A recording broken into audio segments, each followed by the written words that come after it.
संदेश में हम जागृति सवाल द्वारा किसी भी समस्या को किस दृष्टिकोण द्वारा देखने से वो विलीन हो जाती है, इसके बारे में गहराई से जानेंगे। जागृति सवाल, इस समस्या को कैसे विलीन करें? कोई भी समस्या मुझे ना हिलाए, इसके लिए क्या करें? हमारी एक समस्या आएगी, फिर दूसरी आएगी, मैं समस्या को कैसे विलीन करूं? कोई भी समस्या मुझे हिला न सके, तो समस्या में हमें क्या करना है? C3 और T3। C3 और T3 में क्या है? C पहला है सीढ़ी बनाना सीखना है, समस्या को सीढ़ी बनाएं। दूसरा, समस्या को चुनौती बनाएं। समस्या कैसे चुनौती बन सकती है आपके लिए? देश गुलाम है एक समस्या है, इम्पर्सनल समस्या है। तो जब कोई चुनौती करके लेता है तो क्या होता है? किस तरह की क्रांति होती है, किस तरह का सत्याग्रह होता है? चुनौती करके हम ले सकते, या कॉज करके, निमित्त करके। कॉज करके, तीसरा सी निमित्त करके। ये कैसे निमित्त बनने वाली है, कितने लोगों के लिए निमित्त बनने वाली है? तो समस्या को इम्पर्सनल करके देखोगे तो सीढ़ी भी बन जाएगी, चुनौती भी बन जाएगी, निमित्त भी बन जाएगी। और T3 में आपको पता है, ये टेस्टिंग, ये टीचिंग है, ये ट्रेनिंग है।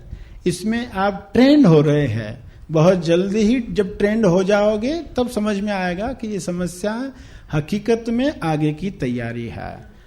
आगे जाकर वर्तमान को देखोगे तो देखना बिल्कुल अलग होगा। आज हम भविष्य को देख रहे हैं वर्तमान से, मगर भविष्य से जब वर्तमान को देखोगे तो ये T3, ये C3 ने क्या चमत्कार किया, तब समझ में आएगा। तो तब समझने से अच्छा है अब समझ जाए।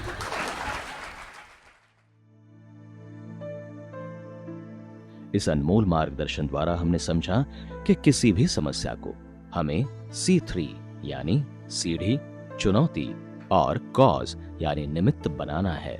साथ ही T3 यानी उस समस्या से मिलने वाली टीचिंग, ट्रेनिंग और टेस्टिंग हमें उज्जवल भविष्य के लिए तैयार करती हैं।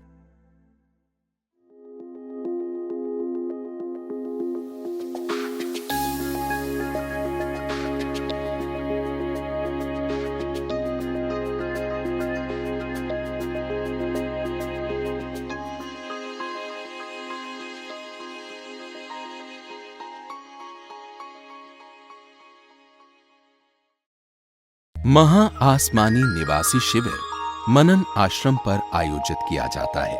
यह आश्रम पुणे शहर के बाह्य क्षेत्र में पहाड़ और निसर्ग के असीम सौंदर्य के बीच बसा है। इस आश्रम में पुरुष और महिलाओं के लिए अलग अलग कुल मिलाकर 800 से 1000 लोगों के रहने की व्यवस्था है।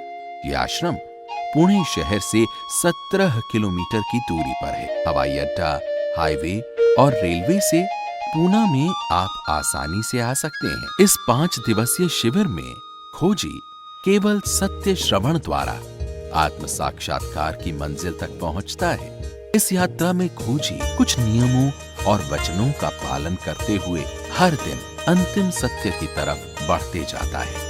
स्वानुभव की इस यात्रा में खोजी को मैं कौन हूँ, इस पृथ्वी पर क्यों आया हूँ, मोक्ष यानी क्या मोक्ष इसी जीवन में संभव है? इन सवालों के जवाब अनुभव से प्राप्त होते हैं। सरश्री बहुत ही सीधे और सरल शब्दों में आज की भाषा में अंतिम सत्य को उजागर करते हैं।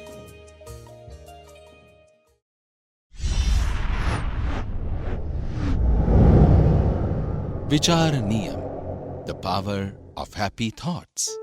जीवन में हर इंसान सफल तो होना चाहता है, लेकिन बड़ा सवाल यह है कि इस दिशा में उसका प्रयास सफल कैसे हो। यहीं पर एक महत्वपूर्ण बात समझनी है कि समस्या बाहर नहीं, इंसान के मस्तिष्क में विचार रूप लेकर जीती है और इसलिए उसका समाधान भी वहीं है। विचारों के इस आयाम को समझने के बाद जीवन महाजीवन बन जाता है और दिव्य विचारों के विकास की इसी प्रक्रिया पर प्रकाश डालती है सरश्री की पुस्तक विचार नियम, the power of happy thoughts. विचारों के ये क्रांतिकारी रहस्य आप जितनी जल्दी समझ जाएंगे, उतनी जल्दी आप नकारात्मक विचारों और दुखों से छुटकारा पा सकेंगे। यदि आप पहले से ही आशावादी नजरिया रखते हैं, तो ये पुस्तक आपके लिए परम संतुष्टि प्राप्त करने का कारण बनेगी। अगर आप में आस्था, आशा और इस पुस्तक का ज्ञान है, तो एक चमकदार जीवन का चमत्कार वाकई संभव है। इस विषय को गहराई से समझने के लिए विचार नियम, the power of happy thoughts, ये पुस्तक अवश्य पढ़ें।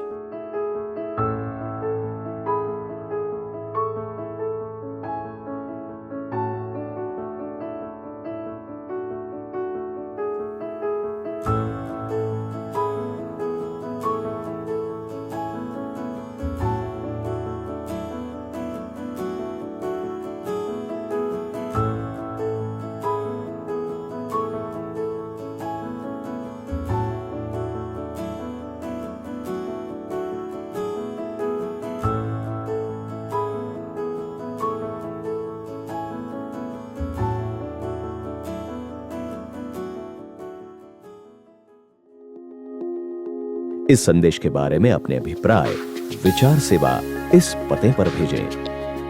तेज ज्ञान foundation, PO box 25, Pimpri colony, post office, Pune 411017, Maharashtra, India.